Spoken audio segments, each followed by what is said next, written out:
Identification, agent identifié. Bonjour monsieur Codeur. Un groupe de mercenaires russes engagés par la société secrète Aride ont endoctriné des simples esprits pour leur faire croire à un monde qui n'est pas le nôtre. Terre plate, creuse ou carrée. Voici les théories qu'ils tentent de leur mettre dans la tête. De l'autre côté du globe, des pseudo-scientifiques en herbe portant des titres beaucoup trop hauts pour eux, genre ingénieurs de la NASA, commencent à trop parler et à en dire trop sur nos opérations. Nous devons absolument cacher le fait que les bombes atomiques n'existent pas. La dissuasion nucléaire et la paix dans le monde sont en jeu. Votre mission, si toutefois vous l'acceptez, sera de débunker une vidéo révélant notre supercherie et ainsi faire des millions de vues. Ou pas. Bonne chance monsieur Codeur. Ce message s'autodétruira dans 5 secondes. Oh putain, cet enregistrement était chaud, hein.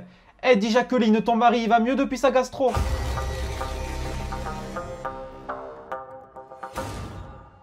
Hello tout le monde, aujourd'hui on va parler des bombes atomiques et du fait qu'elles n'existent pas.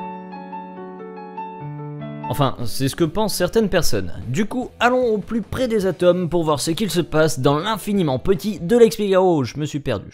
Bon bref, bienvenue à tous dans Next. Vous savez, on a appris comme tout le monde à l'école les noms d'Hiroshima et Nagasaki, deux noms de villes du Japon ayant été frappés par Little Boy et Fat Man, les deux plus terribles bombes fabriquées par l'homme. Et par terrible, je ne parle pas de leur puissance, qui fut dépassée quelques années plus tard par les bombes H, mais plutôt par leur nombre de victimes, qui d'après certains bilans, s'élève à environ 150 000 morts, allant même jusqu'à 250 000 pour les plus pessimistes. Ouh, vraiment une bonne ambiance cette vidéo. Aujourd'hui il va être question de JB, alors pas le même que la dernière fois, mais gardons un anonymat pour éviter tout débordement dans l'espace commentaire. Donc notre cher JB nous explique sur une vidéo de 1 heure pourquoi les bombes atomiques n'existent pas et pourquoi ce ne sont que des foutaises depuis tout ce temps. Bien, on a vraiment tous hâte de t'écouter.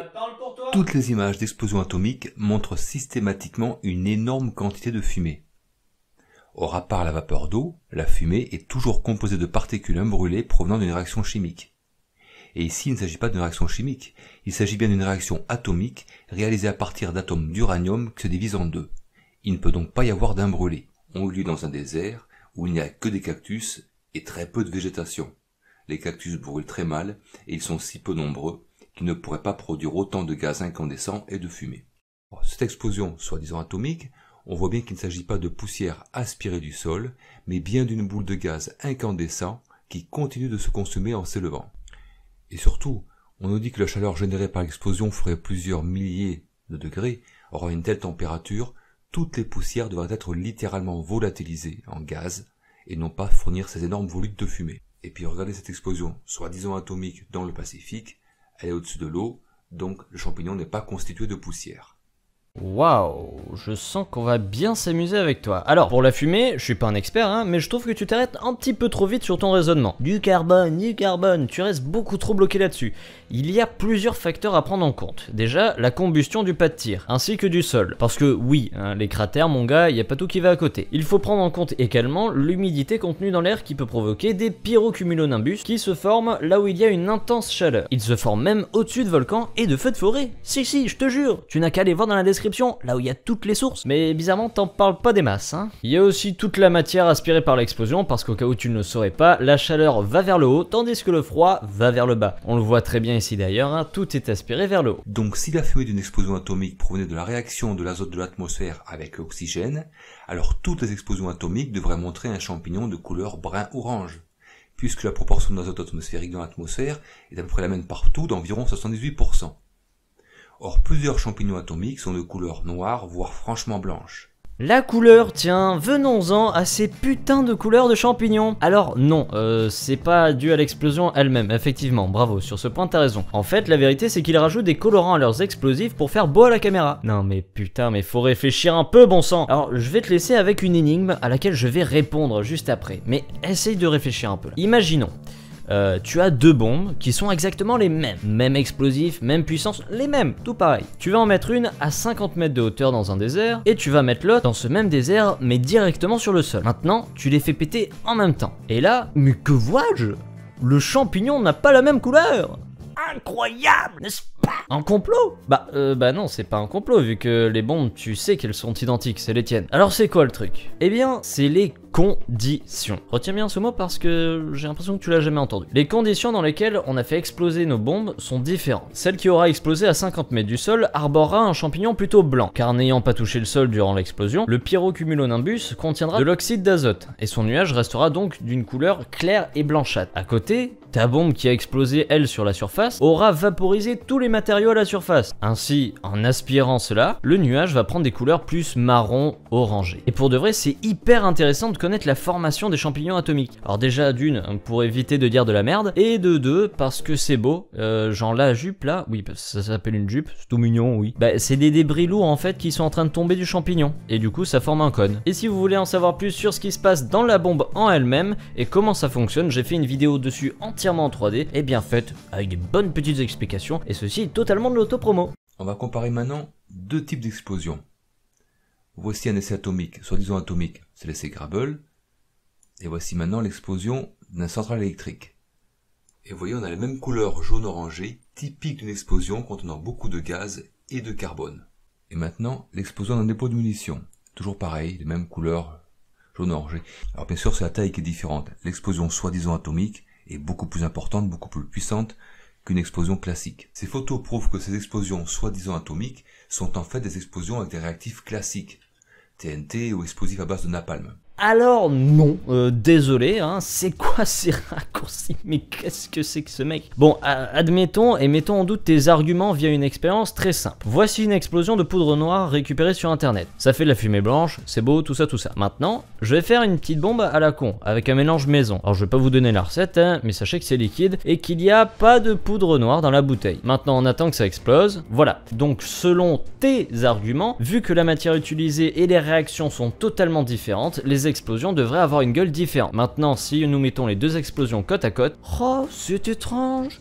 Bah, il y a comme un air de déjà vu. Remettez tous vos arguments en question s'il vous plaît, surtout si vous savez que votre histoire va être mise à mal par des débunkers sur internet. Si vous devez mettre à jour un grand secret, il faut vous préparer à tout et être sûr de chacun de vos arguments que vous avancez. Les complots c'est pas mauvais hein, mais bon, faut pas en abuser non plus. Certains chercheurs de vérité ont réussi à taper dans le mille et bravo à eux. Même s'ils sont morts de 2 balles dans la tête pour ça, malheureusement. Mais il ne faut pas que votre quête de vérité vous fasse exploser en plein vol et vous donne des idées à la con. C'est bien de douter de certaines choses, mais douter de tout va vous pourrir la vie. Et comme l'a si bien dit mon pote Norage, au final, si votre complot est vrai, bah j'aurais eu l'air con 5 minutes, alors que vous, bah vous seriez passé pour un con toute votre vie. Allez checker la vidéo de Norage sur les complots d'ailleurs, elle est très sympa. Revenons à nos explosions et nos fumées. La seule différence entre ces deux séries d'images, c'est l'échelle.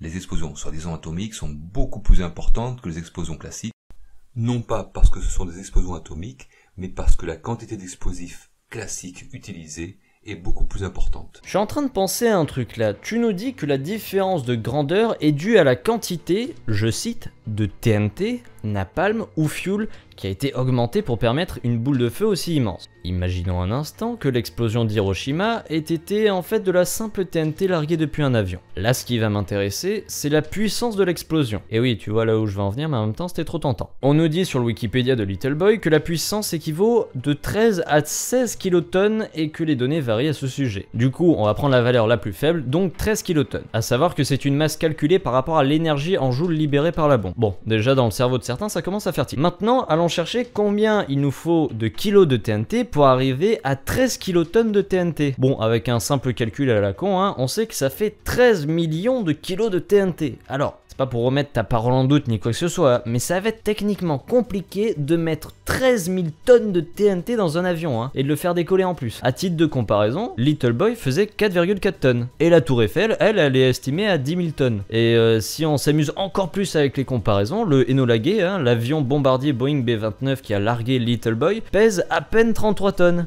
Et puis aussi faire exploser 13 000 tonnes de TNT en même temps, je crois que ça va être assez dur, hein. Donc non, ce n'est pas juste beaucoup de TNT qui a explosé. Next. La bombe était installée sur une tour de 70 mètres de hauteur, et un journaliste présent sur le site décrit ce qu'il voit. La boule de feu est immense. Elle vacille.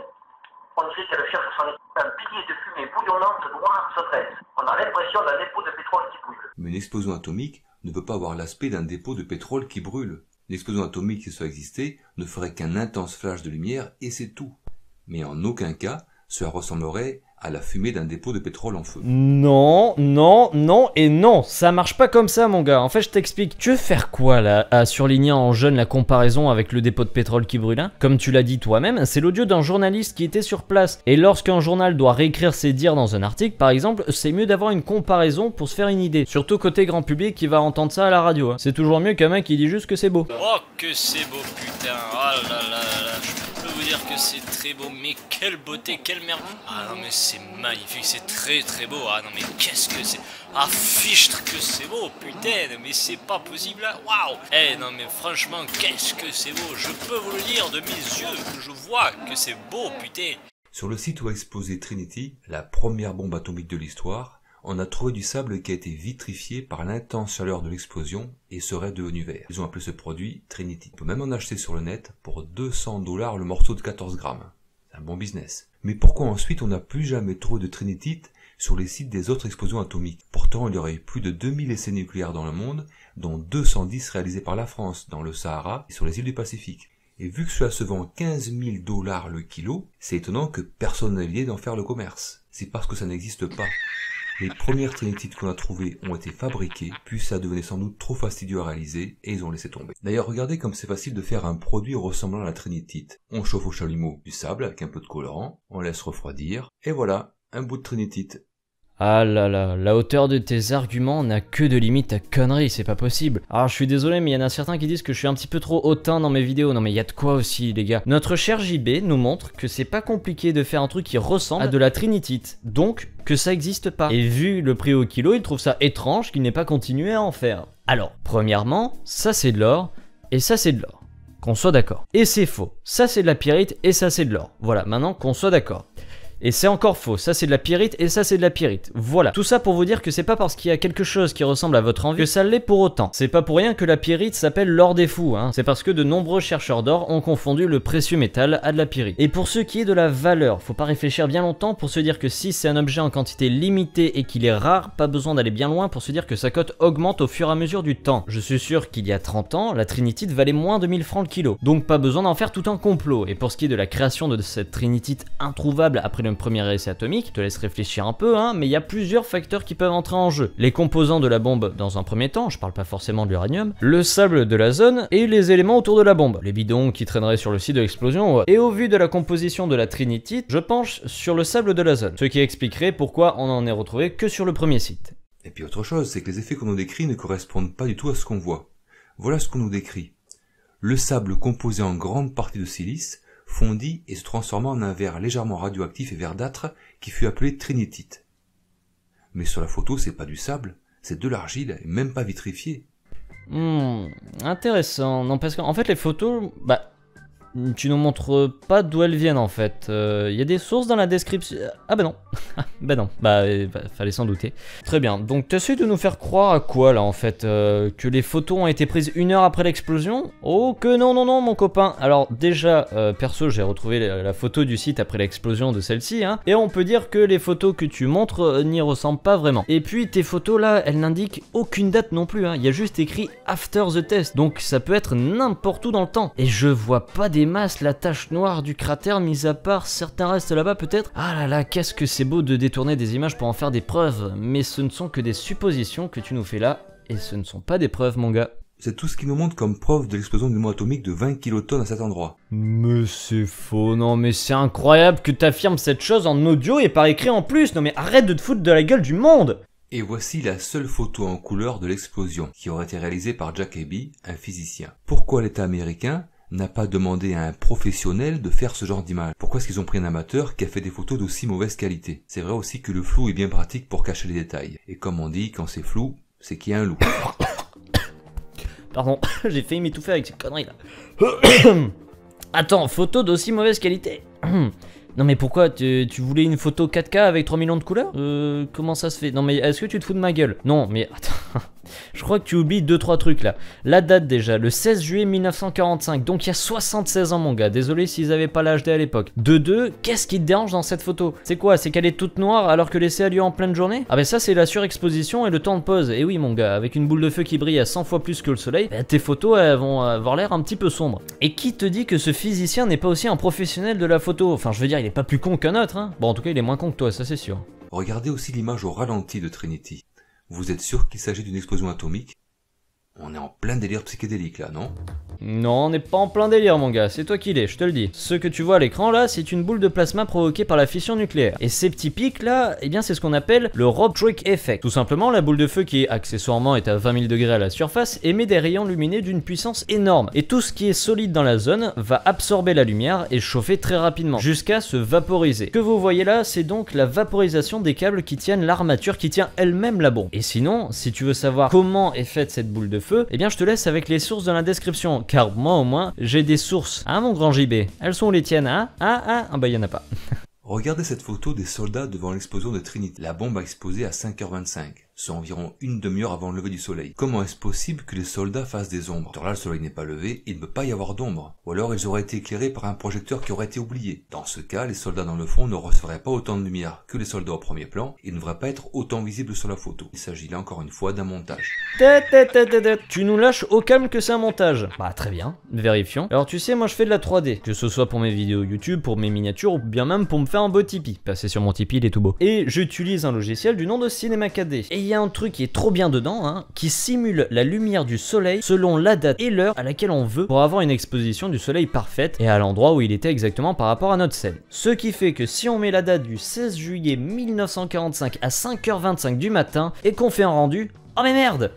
On a une ombre, plus on a un soleil levant. Donc conclusion, non, cette image n'est pas truquée, c'est tes recherches qui manquent de lucidité. Autre élément incohérent avec l'essai de Trinity.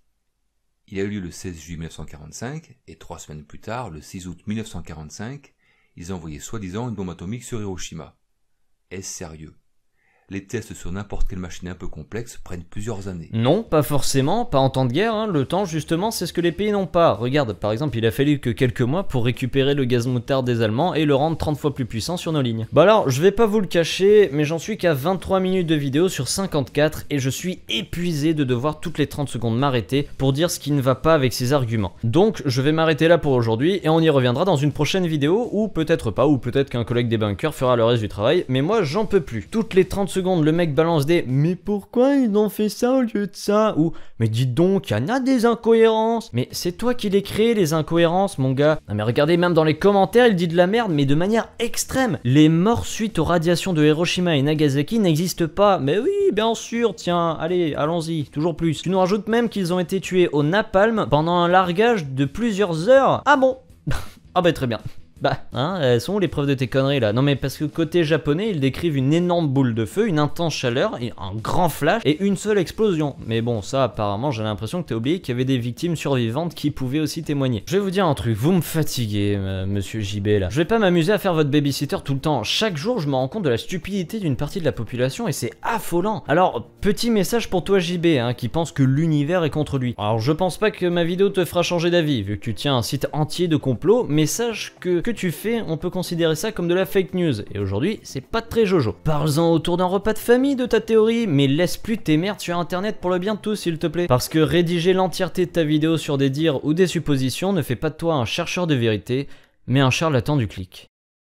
Sur ce, je vous remercie d'avoir suivi la vidéo. Si vous l'avez aimé, vous connaissez la chanson, le pouce bleu, le partage et le commentaire pour le travail, ça fait énormément plaisir. Et vous, qu'en pensez-vous? La bombe atomique a-t-elle existé ou pas au final? Allez, je profite aussi de cette fin de vidéo pour vous signaler, comme un peu plus tôt, l'ouverture de mon Tipeee. Tout est dessus, mais j'en parlerai bien plus dans une prochaine vidéo. Mais en gros, si vous voulez soutenir la chaîne et accessoirement financer une future série de vidéos, c'est par là-bas que ça se passe. Et en plus, il est tout beau, c'est moi qui tout fait. Et si vous avez pas les moyens, c'est pas grave, il y a toujours le pouce bleu qui fait zizir. Sur ce, merci à tous d'avoir regardé la vidéo jusqu'au bout, des bisous à tous et à bientôt.